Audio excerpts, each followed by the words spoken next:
ఆడపిల్లకి తన తండ్రి ఒక హీరోలా కనపడతాడు. కాని ఆ తండ్రి తన కూతురి గురించి పడే తపన, కూతురి గురించి ఆలోచించే విధానం ఆలోచిస్తే నిలువెత్తు ప్రేమకి శిఖరవంత నిదర్శనం నాన్న అని తెలుస్తుంది. మా అమ్మ లేకపోయినా అమ్మ ఉంటే బావుండేది అన్న ఊహ కూడా నాకు రాకుండా మా నాన్న నన్ను పెంచారు. ఎవరికైనా దెబ్బ తగిలితే అమ్మ అనంటారు. నాకు దెబ్బ తగిలితే మాత్రం నేను నాన్న అంటాను. అంత గొప్పగా మా నాన్న నన్ను చూసుకున్నారు. ఈ క్షణం కూడా ఆయన నా గురించి ఆలోచిస్తారు.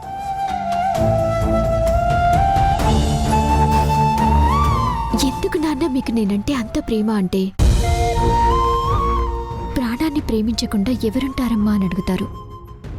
ఆయన ప్రాణమే నేను అని తెలుసుకున్నప్పుడు నా తండ్రి గురించి ఇంకెంత గొప్పగా ఆలోచించాలి, ఆయన్ని ఇంకెంతగా ప్రేమించాలి అని నేను ప్రతి క్షణం ఆలోచిస్తాను. కొండంత ఆస్తి ఒక పక్కన పెట్టి ఇంకో పక్కన మా నాన్న నిలబెట్టి రెండిట్లో నీకు ఏది కావాలి అని అడిగితే నేను మా నాన్నని కోరుకుంటాను. ఎందుకంటే ప్రపంచంలో వెలకట్టలేని సంపద నాన్న ప్రేమ. అది పొందిన వాళ్ళకి మాత్రమే ఆ గొప్పతనం తెలుస్తుంది. Hats off. ప్రతి ఆడపిల్ల తన తండ్రి గురించి ఎలా ఆలోచిస్తుందో మీ మాటల్లో అర్థమైంది. Hats off. ఇప్పుడు మా చిచ్చర పిడుగు బుజ్జి. రే బుజ్జి, వెళ్ళరా?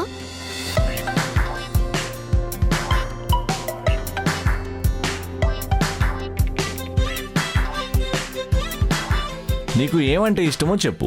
నాకేంటి, ప్రతి పిల్లాడికి ఒక ఇష్టం ఉంటుంది. స్కూల్కు వెళ్ళమనకూడదు, హోంవర్క్ చేయమనకూడదు, 24 గంటలు ఆడుకోమని, ఎన్ని రకాలుంటే అన్ని రకాలు తినేయండి అని చెప్పాలి. అంతకుమించి ఇష్టమేముంటుంది? కానీ ఈ పెద్దోళ్ళున్నారే, అర్థమే చేసుకోరు. ఎప్పుడు ఆటలేంట్రా అంటూ వీపు విమానం మొత్తం మోగిస్తూ స్కూల్కి పంపిస్తారు. అది నాకు నచ్చలేదు. అందుకే నేను రేపు పొద్దున ముఖ్యమంత్రినైతే పిల్లలెవరిని చదవమనకూడదు, స్కూల్కి వెళ్ళమనకూడదు, కేవలం ఆడుకోవాలి, అన్ని రకాల వంటలు తినాలి అని ఒక రూల్ పెడతాను. పర్లేదురా బుజ్జి, నీ కల కలగానే మిగిలిపోతుంది. అదేంటలా అన్నావు? ఇలా ఆలోచించేవాడు సీఎం కాదు కదా, కనీసం వార్డ్ మెంబర్గా కూడా కాడు. ఇప్పుడు మై సిస్టర్ భూమి.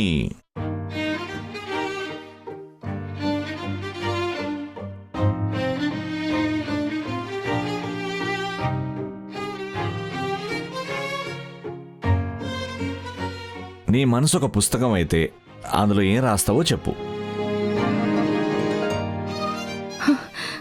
ఇది నా వల్ల కాదు, నేనేమీ చెప్పలేను. అదేంటి, ఎవరి చీటీలో ఏది రాసుంటే అందరూ అదే చెప్పారు కదా, మరి నీ చీటీలో వచ్చింది నువ్వు చెప్పు. నా వల్ల కాదక్కా, నేను చెప్పలేను. చూడు భూమి, చెప్పలేను అని భయపడితే భయం మాత్రమే మిగులుతుంది. నీ మనసేంటో రాయమన్నారు, అది అందరికీ చెప్పటానికి భయపడాల్సిన అవసరమేముంది? నేను నీకు ఎన్నోసార్లు చెప్పాను కదా, ధైర్యంగానే ఉండాలి, అందరిలోనూ ధైర్యంగా మాట్లాడాలి అని. ఇంకా ఎందుకు భయపడుతున్నావు? ధైర్యంగా చెప్పు. అవును భూమి, మేమందరం ఉన్నాం కదా, చెప్పు. అసలు నాకంటూ ఒక మనసుందని నాకు తెలిసే అవకాశమే లేదు. నాకు ఊహ తెలిసిన దగ్గర నుంచి నువ్వొక మాట నిలబెట్టాలి అని మా అమ్మమ్మ చెప్పేది. అది తప్ప నా మనసు ఇది అని చెప్పే అవకాశమే నాకు లేదు.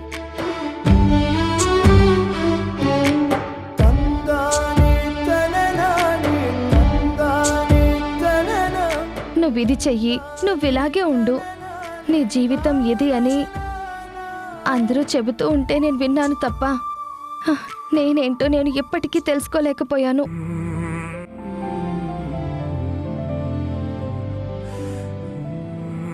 నువ్వేంటో నీకు తెలియాలి, నీ గురించి నువ్వే ఆలోచించాలి అని నాతో చెప్పిన ఒకే ఒక్క మనిషి జానకి. అందుకే తనని నేను అక్క అని పిలుస్తున్నాను.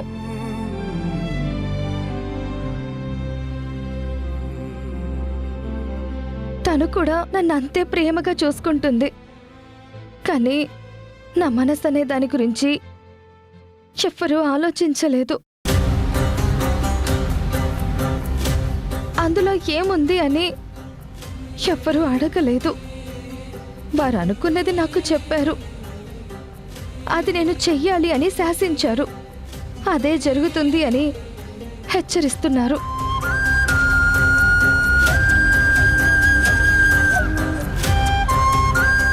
ఒక ఆడపిల్లకి ఇంతకు మించిన శాపం ఉండదు.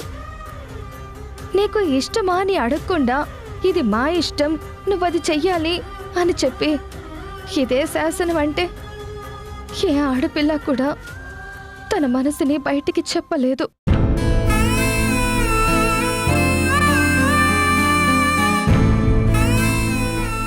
తనలో ఉన్న బాధని తనే భరిస్తూ ఉంటుంది. తనలో తనే కుమిలిపోతూ ఉంటుంది. అందరి కోసం ఆడపిల్ల బ్రతకకూడదు, తన కోసం తను బ్రతకాలి అని జానకి చెప్పిన మాటలు విన్నప్పుడు ఎంత బావుంటాయో. కానీ అవి నా జీవితంలో ఆచరణలో ఉండవు అని తెలిసినప్పుడు అంతే బాధగా ఉంటుంది. నా ఇష్టంతో ఎవ్వరికీ పని లేదు. నా ఇష్టాన్ని ఎవ్వరూ తెలుసుకునే అవకాశమూ లేదు. అందుకే చివరికి నాకు ఏది ఇష్టమో నేను చెప్పలేని పరిస్థితి, నాకే తెలియని పరిస్థితి వస్తుందని నేను అనుకుంటున్నాను.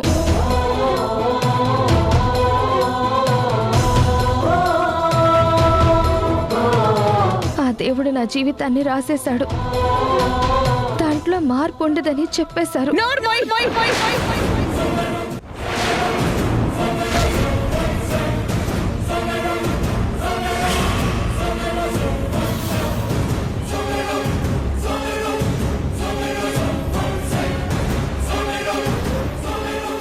ఏం మాట్లాడుతున్నావు?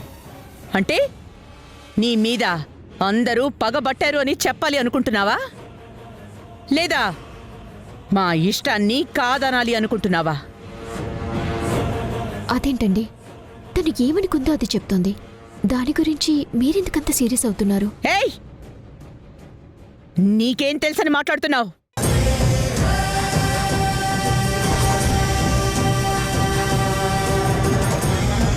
అందరి జీవితం వేరు, భూమి జీవితం వేరు. అలాంటి భూమితో ఇలాంటి మాటలు చెప్పిస్తున్నావంటే అసలు ఏమనుకోవాలి? భూమి ఇలా మాట్లాడటం నాకు నచ్చలేదు.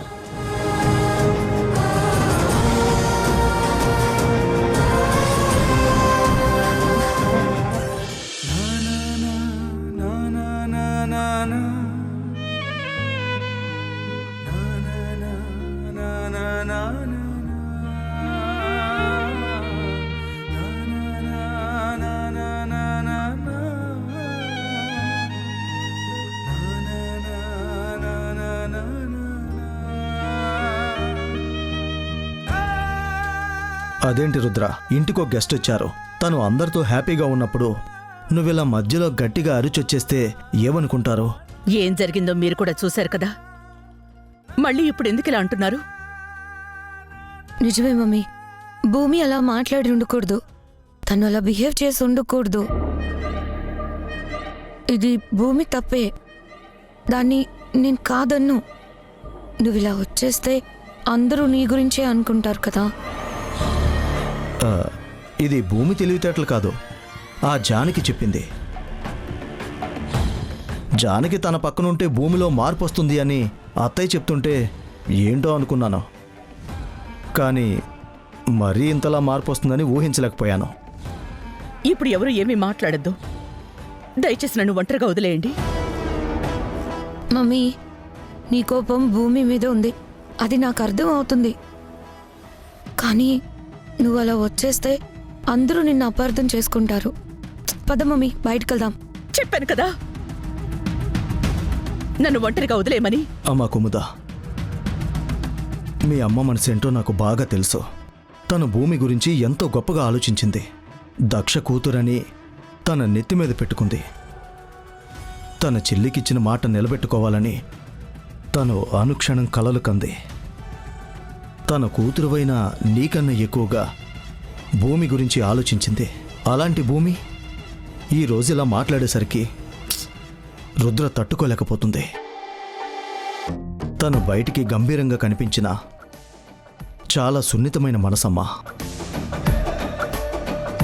అలాంటి మనసుని ఈరోజు భూమి గాయపరిచింది.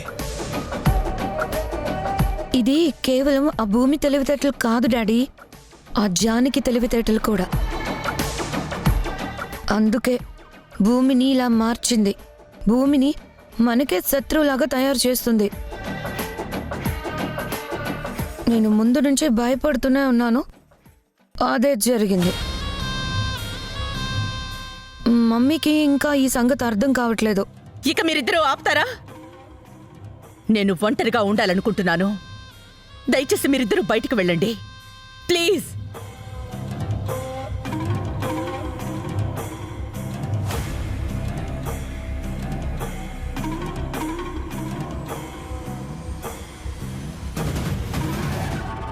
డాడ్, మమ్మీకి మన మీద కోపం వచ్చిందా, ఆ భూమి మీద కోపం వచ్చిందా?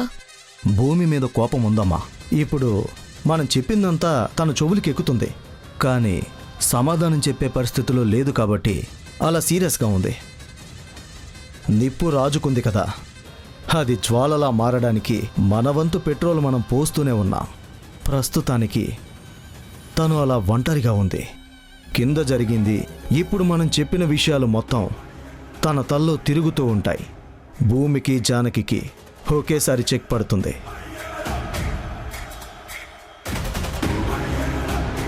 ఇంతవరకు ఇంత హ్యాపీగా ఉంది, అంతలోనే ఇలా చాలా ఆశ్చర్యంగా ఉందిరా. ఇది పల్లెటూరు కదా రవి, ఇక్కడ కొన్ని కట్టుబాట్లు ఉంటాయి.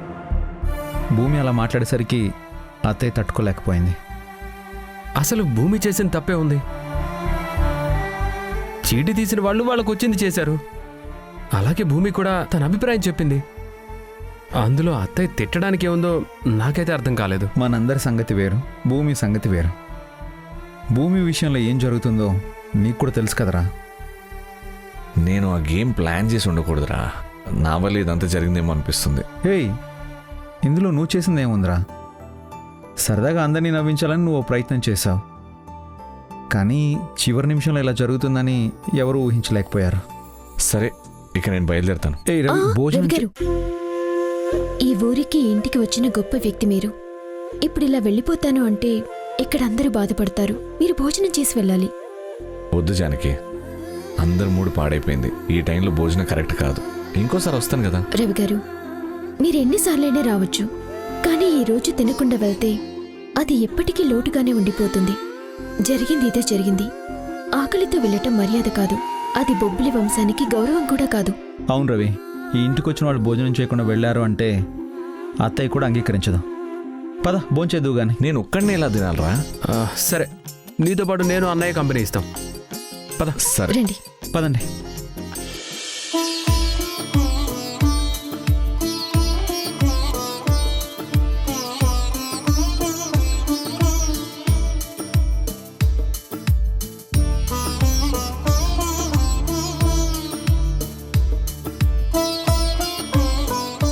ఏంటి భూమి చూస్తున్నావు? ఈరోజు అందరి కోసం వంట నువ్వే చేసావు కదా, మరి ఇంటికొచ్చిన గెస్ట్కి నువ్వే వడ్డించాలి కదా.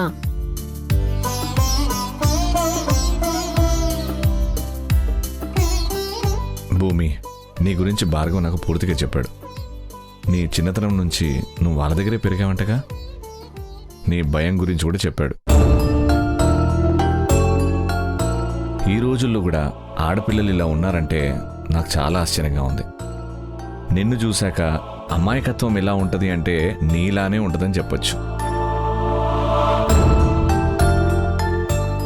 నువ్వు నీ మనసులో ఉన్నది చెప్పిన విధానం చాలా బాగుంది. ఎంత అమాయకురాలైనా, ఎంత భయస్తురాలైనా తనకంటూ ఒక మనసు ఉంటుంది అని, ఆ మనసులో ఉన్న అభిప్రాయాలన్నీ ధైర్యంగా చెప్పొచ్చని నువ్వు చెప్పడాన్ని నేను అస్సలు తప్పనను. నీ మాటకి మీ పెద్దమ్మ కోపం తెప్పియచ్చు, కానీ నువ్వు అనుకున్నది చెప్పి మంచి పని చేసావు. Very good. మీరు తినండి.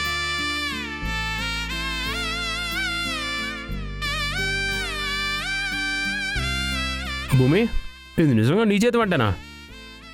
హా? ఏంటది అలా అంటున్నావు? బాలేదా? ఉప్పు తక్కువ కావడమో కారం ఎక్కువ అవ్వడమో అయినట్టుంది. రేయ్ లేదురా, చాలా బాగుంది. నిజానికి అందరం కలిసి ఇప్పుడు భోంచేసి ఉంటే ఇంకా బాగుండేది.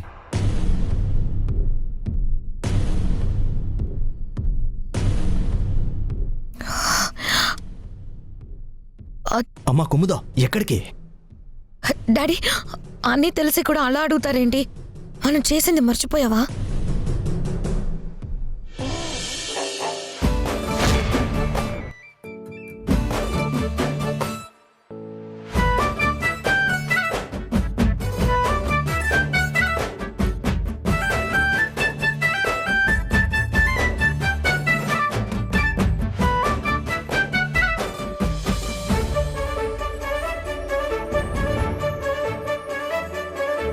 భూమి, మనమందరం ఇక్కడే తింటున్నాం కదా, మరి ఈ క్యారేజ్ ఎవరి కోసం? తెలీదక్కా. ఒక 4 మనుషులకి సరిపడేలా క్యారేజ్ సిద్ధం చేయమని కుముద చెప్పింది. ఎందుకు అని అడిగితే నీకు అవసరమా అని అడిగింది, అందుకే సర్దుతున్నా.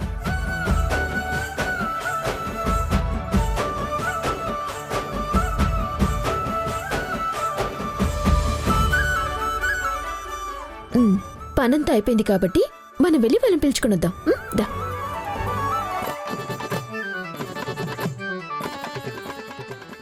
అమ్మయ్యా, ఇప్పుడు నాకు విముక్తి వచ్చింది. నేను కూడా బయటకు వెళ్తాను.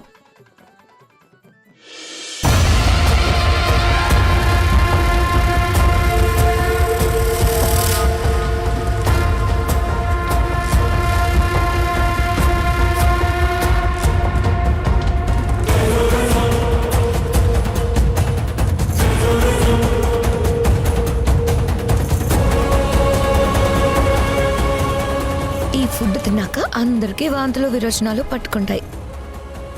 జానకి భూమి చేశారు కాబట్టి ఈ తప్పంతా వాళ్ళదేని రుద్రాన్ని నమ్మించి భూమి మీద ఉన్న మంచి అభిప్రాయాన్ని పూర్తిగా తుడుచుకుపోయేలా చేద్దాం. డాడీ పద. ఇప్పుడు ఆ ఫుడ్ బావ తింటున్నాడు. తనకు వాంతుల విరోచనాలు పట్టుకుంటే నేను తట్టుకోలేను. అందుకే వెళ్ళి ఆపుతాను. చూడమ్మా, ఒక మహాయజ్ఞం చేసినప్పుడు కొన్ని సమిధలుగా మారక తప్పదు. నువ్వు ప్రేమించిన భార్గవ్ కూడా అంతే. కానీ దానివల్ల ప్రమాదమేం లేదు. కొన్ని వాంతులు విరోచనాలు మాత్రమే అవుతాయి. ఇప్పుడు నువ్వు నిజం చెప్తే ప్రమాదం మన వైపు వస్తుందమ్మా. కానీ బావ కల జరగడాన్ని నేను తట్టుకోలేను డాడ్. నా కాబోయే అల్లుడికి అలా అవడాన్ని నేను కూడా తట్టుకోలేను. కానీ తప్పదమ్మా. అసలే కోపంతో రగిలిపోతున్న రుద్రానికి ఇది తిన్నాక వాళ్ళ ముగ్గురికి అలా జరిగింది అంటే అగ్నిలో పెట్రోల్ పోసినట్టు మంట మరింత పెరుగుతుంది. భూమి విషయంలో కోపం 10 ఎక్కువ అవుతుంది. దీనికి కారణం జానకి అని చెప్తే జానకిని మెడ పట్టుకుని బయటికి తోసేస్తుంది. భూమిని గదిలో పెట్టి బంధించేస్తుంది. అసలెప్పటికీ భూమి విషయంలో ఏదీ జరగదు. తను కేవలం స్టోర్ రూమ్లో ఒక పాత వస్తువులా ఈ ఇంట్లో ఉంటుంది తప్ప భార్గవ్తో కళ్యాణం అంటూ పెళ్లిపేటలు ఎక్కకూడదని రుద్రాన్ని నిర్ణయించుకుంటుంది. తనకి సపోర్ట్ చేసే జానకి భూమికి శాశ్వతంగా దూరం అవుతుంది. ఇలా ఒక్క దెబ్బకి 2 పెట్టెలు పడాలి అంటే ఇలాంటి చిన్న చిన్న అపరాధాలు జరగాలి. సరే, మన క్యారేజ్ కార్లో ఉంది. మనం వెళ్ళి అక్కడ హ్యాపీగా భోంచేసి తిరిగి వచ్చేసరికి ఇక్కడ జరిగే బొబ్బుల యుద్ధాన్ని కళ్ళారా చూసి నవ్వుకుందాం. పద.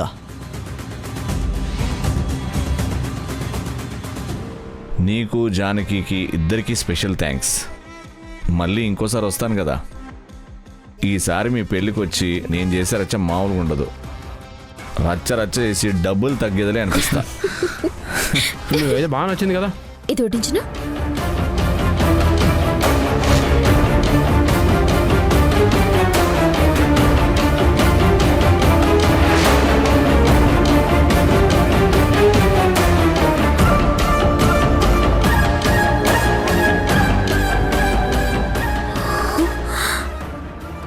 చేద్దాం జానకి?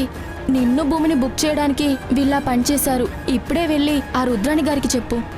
అవసరం లేదురా. ఇలాంటి చిన్న చిన్న విషయాలు కూడా ఆవిడకి చెప్పామనుకో, మనదే తప్పు అని ఎలాగైనా నమ్మించగల సమర్థులు వాళ్ళు. వాళ్ళకి ఎలా బుద్ధి చెప్పాలో నాకు తెలుసు కదా.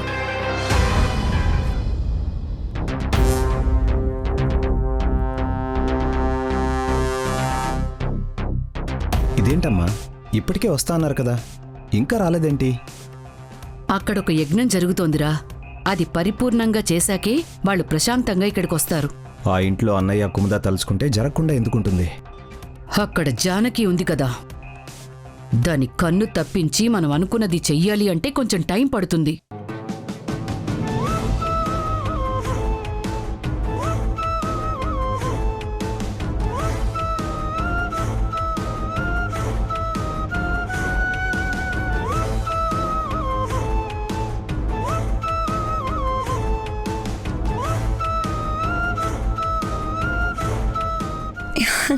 నానమ్మా,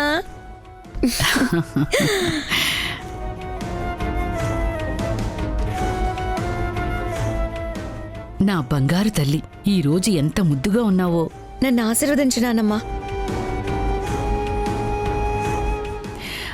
మా పగకి ప్రతిరూపంగా పెరిగావు. మమ్మల్ని గెలిపించడానికి ప్రతి క్షణం కష్టపడుతున్నావు. నిండు నూరేళ్లు నువ్వు చల్లగా ఉండాలమ్మా.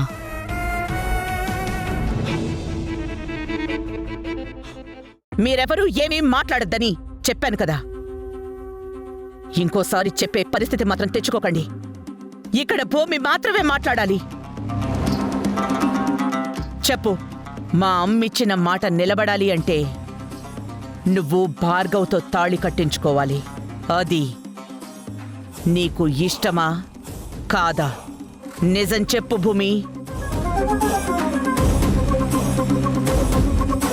నా మీద ఒట్టేసి చెప్పు.